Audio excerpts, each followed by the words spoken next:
Hi friends, આજે હું તમારી સાથે શેર કરી રહી છું મોતીના દાણા જેવી છૂટી છૂટી સાબુદાણાની ખીચડી. તો મારી ગેરંટી છે, જો તમે આ રીતે ખીચડી બનાવી લીધી તો તમે બધી જ રીત ભૂલી જશો. તમે આ જ રીતે કાયમ બનાવશો તો વ્રત કે ઉપવાસમાં ખાઈ શકો એવી ફરાળી સાબુદાણાની ખીચડી આજે આપણે બનાવીએ. તો ચાલો બનાવીએ. તો મેં અહીંયા સાબુદાણા લીધા છે. તો આ રીતે મેં સ્ટોર કરી લીધા છે વરસ માટે, અને આ રીતે મેં 1 કપ ભરીને સાબુદાણા લઈ લીધા. તો મેઝરમેન્ટ તમારે 1 વાટકીનું કે કપનું લઈ લેવાનું. તો હું અહીંયા આજે 1 કપનું માપ લઈ રહી છું, અને સાબુદાણા મોટા હોય એવા લેવાના. નાના સાબુદાણાની ખીચડી બરાબર નહીં બને, અને વધારે મોટા હશે એ ચેવડા માટે યુઝ થતા હોય છે, એ પણ નહીં લેવાના. તો આ રીતે મીડિયમ સાઇઝના આવે એ લેવાના, અને એક બાઉલમાં ટ્રાન્સફર કરી દઈશું. અને 3 થી 4 પાણીથી આ રીતે સાબુદાણાને મસળવાના નહીં, આ રીતે હલકા હાથે આ રીતે આપણે સારી રીતે ધોઈ લઈશું. તો મેં અહીંયા 3 થી 4 પાણીથી સારી રીતે ધોઈ લીધા છે. તો મેં અહીંયા 1 કપ જેટલા સાબુદાણા લીધા છે, તો 3/4 કપ જેટલું પાણી, એટલે 1 કપથી થોડું ઓછું પાણી લેવાનું, એ પરફેક્ટ મેજરમેન્ટ છે. આ જ રીતે તમારે બનાવવાની, એટલે સાબુદાણાની ખીચડી તમારી બહુ સારી એવી બનશે. તો ઢાંકીને 3 કલાક માટે આપણે રેસ્ટ આપીશું, પલળવા દઈશું. 3 કલાક જેવું થઈ ગયું છે. તો 3 કલાક પછી આપણે જોઈ લઈએ. એકદમ સારા એવા સાબુદાણા પાણી એબ્ઝોર્વ કરી લીધા છે, અને દાણા એકદમ છૂટા છૂટા આ રીતે થઈ ગયા. તો તમે જોઈ શકો છો, આ રીતે મેશ કરીને તમારે ચેક કરી લેવાનું. સાબુદાણા એકદમ સારા એવા પલળી ગયા છે. હવે એક વાસણમાં આપણે ટ્રાન્સફર કરી લઈશું. તો હું થોડી અલગ રીતે તમને બતાવી રહી છું. તો આ રીતે ટ્રાન્સફર કરી લીધા. હવે મેં અહીંયા એક વાસણમાં પાણી ગરમ કરવા માટે મૂકી દીધું હતું, ને આ રીતનું આપણે સ્ટેન્ડ મૂકી દઈશું. અને આ રીતે આપણે સાબુદાણાનો ડબ્બો અંદર મૂકી ઢાંકીને 10 મિનિટ માટે સ્ટીમ કરીશું. તો મેં અહીંયા અડધો કપ જેટલા સિંગદાણા લીધા છે. તો અડધા આપણે શેકવાના છે, અડધા આગળ આપણે રેસીપીમાં યુઝ કરીશું. તો આ સિંગદાણા જો તમારે મહિના સુધીનો ઉપવાસ હોય કે 9 દિવસનો ઉપવાસ હોય, તો તમારે એકસાથે શેકીને આ રીતે સ્ટોર કરી શકો છો.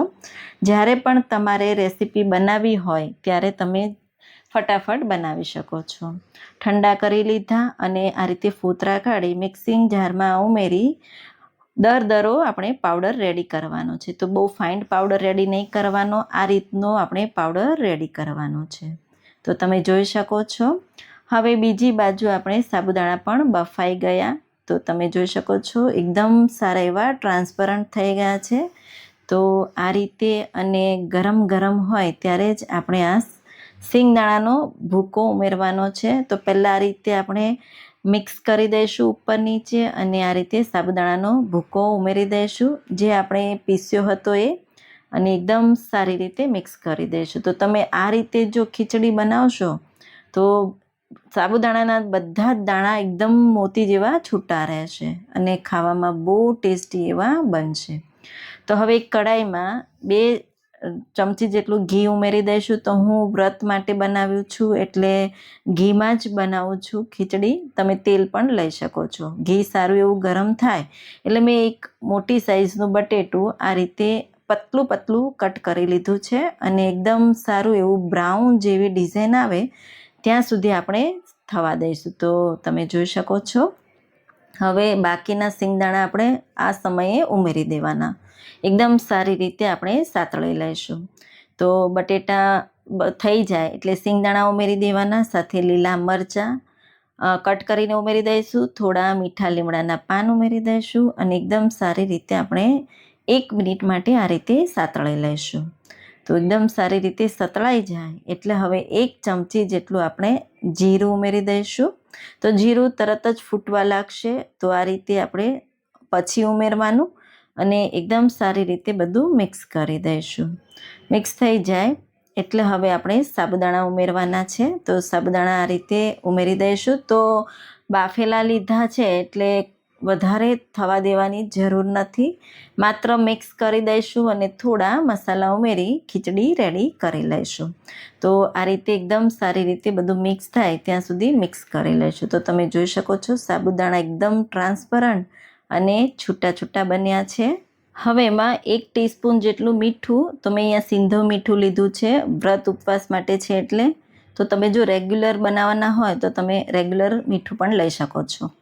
1 મોટી ચમચી દળેલી ખાંડ અને 1 લીંબુનો રસ ઉમેરી દઈશું. તો ખટાશ ગળ પણ બંને બેલેન્સ થશે. થોડા લીલા ધાણા ઉમેરી એકદમ સારી રીતે બધું મિક્સ કરી લઈશું. તો આ ખીચડી બનતા ખૂબ ઓછો સમય લાગે છે. રેસીપી ખૂબ જ ઇઝી છે. જો તમે આ રીતે પહેલી વાર બનાવશો તો પરફેક્ટ આ જ રીતે બનશે. જો તમારી પાસે મરી પાવડર હોય તો તમે એ પણ ઉમેરી શકો છો. તો એકદમ સારી એવી છૂટી છૂટી મોતીના દાણા જેવી ખીચડી બનીને રેડી છે. તો જરૂરથી વ્રત આવે છે, શ્રાવણ મહિનો પણ આવે છે, તો જરૂરથી આ રેસીપી ટ્રાય કરજો. બધાને જ બહુ ભાવશે અને તમે બીજી બધી જ રીત ભૂલી જાઓ એટલી ઇઝી રેસીપી છે. તો આ રેસીપી જરૂરથી તમે ટ્રાય કરવા જેવી છે. તમે બાળકોના લંચ બોક્સમાં પણ આપી શકો છો. ટ્રાવેલમાં પણ જો તમે લઈ જવાના હો તો લાંબો સમય સુધી આવી જ છૂટી છૂટી ખીચડી રહેશે. તો આપણે ગરમા ગરમ ખીચડીને દહીં સાથે સર્વ કરીએ તો નાના બાળકોથી લઈ મોટા બધાને જ ભાવે એવી અને ખૂબ જ ટેસ્ટી અને ફરાળી ખીચડી તમે જરૂરથી ટ્રાય કરજો. તો હું તમને ટેસ્ટ કરીને પણ બતાવું. બહુ સુપર રેસીપી બની છે, બધાને જ ભાવશે. તો રેસીપી ગમી હોય તો લાઈક કરજો અને મારા વિડીયો તમે કઈ સિટીમાંથી જુઓ છો એ મને જરૂરથી